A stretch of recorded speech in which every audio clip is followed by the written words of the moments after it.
Taki master Tiri kwa blaster Jori family Weko vaku festi Family 6 channel Nilikoza Toti na mushanje Uyakumbuleka kakulu Bebinda ikuda zhikuru Ndanganda uza vakulu Bebi wakaita muvu oni Wakabaye ofu enti oni Newenda itoda kamutoni Wakatiza ugenda kujoni Bebi wakaita muvu oni Wakabaye ofu enti oni Newenda itoda kamutoni Wakatiza ugenda kujoni Mechirunku toti peta tandikiwa Nerimere suwa uchandifunga Kutucheki master daivepo Afara aya mamepo Asindo tika raikoko Zawakandita handisho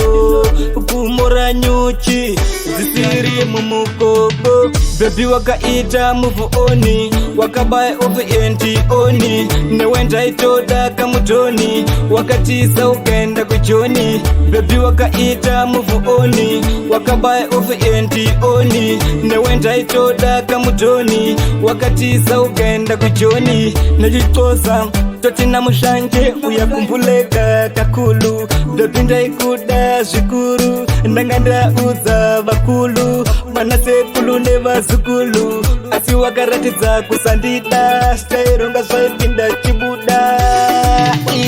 Mupungba Bebi wakaita muvu oni Wakabaye ofu enti oni Newenda itoda kamutoni Wakatiza ugenda kujoni Bebi wakaita muvu oni Wakabaye ofu enti oni Newenda itoda kamutoni Wakatiza ugenda kujoni Nechirunku toti peta tandikiwa Nerimere suwa uchandifunga Kutucheki master daivepo Afara aya mamepo Asindo tika raikoko Zawakandita handisho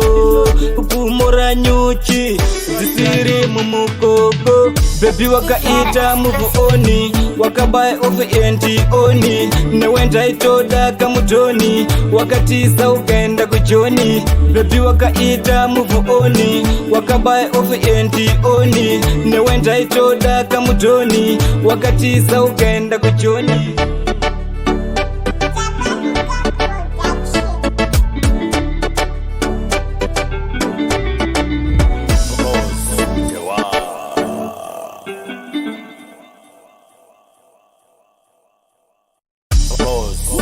Taki master